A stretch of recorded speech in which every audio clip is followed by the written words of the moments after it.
16. jūnijā Rīgas domē notika konference Bērnu un jauniešu sports Rīgā. Konference tika rīkota, lai izvērtētu esošo situāciju un izstrādātu vadlīnijas tālākai bērnu un jauniešu sporta attīstībai pilsētā, jo tieši bērnu un jauniešu sports ir viena no Rīgas pašvaldības prioritātēm. Šis konferences mērķis ir saaicināt kopā visas interesētās puses, kas ir ieinteresēti bērnu un jaunatnes sporta attīstībā Rīgā.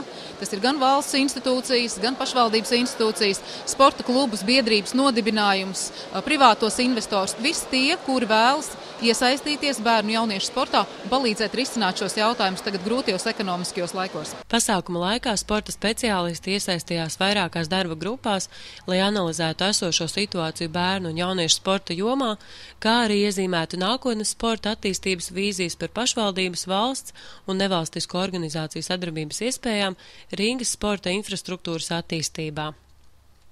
Sports, starp citu, ir viena no apdraudētajām jomām Latvijas valstī, jo pagājušajā gadu rudenī mēs nonācām pašvaldības situācijā, kad sportam netika piešķirta nauda un tikai savstarpējā pārdalē, paņemot finanses no pirmsskolas un vispār izglītojušās skolas, mēs saglābām sporta skolas. Pēc tam bija sporta skola optimizēšana un bija skaidrs viens, kā ir jāsāk strādāt ar visām iestādēm, organizācijām, institūcijām, federāciju, ar departamentu, kur ir saistīta ar sportu, jo šī saimniecība šobrīd ir ļoti sadalīta. Kā norādīja viens no darba grupu vadītājiem, basketbola skolas Rīga direktors Guntis Šēnhofs, bērnu un jauniešu vidū pieprasījums pēc sporta ir liels, īpaši pēc dalības dažādos komandas sporta veidos – basketbolā, futbolā un volejbolā. Tomēr finansējuma trūkuma dēļ nevienmēr šo pieprasījumu iespējams apmierināt.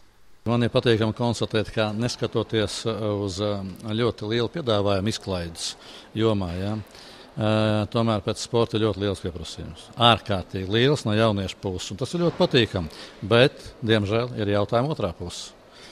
Mēs nespējam tomēr šo pieprasījumu pilnībā apmierināt. Mums Rīgā trūkst un stipri trūkst sporta zāles pie skolām jau pirmkārt. Ir vispār izglītojušās skolas, kur nav vispār sporta zāles, trūkst sporta bāzes, respektīvi jauniešiem nepietiek vietas, kur trenēties. Pieprasījums ir ļoti liels. Kādus uzlabojumus un pienesumu jaunatnes sporta attīstības jomā dos šī konference, rādīs laiks, kad izstrādātie priekšlikumi un rekomendācijas īstenosies praksē. Domāju, ka galvenais darbs jau būs pēc tās konferences. Vai un kādā veidā pašvaldība pieņems zināšanai un izpildēji to, kas šodien no speciālistu mutēm izskanēs, un kā tas tiks iedzīvināts nākamā un aiznākamā gada pilsētas budžetā. Lita Grafa, Dainis Juraga, speciāli portālam e-skola.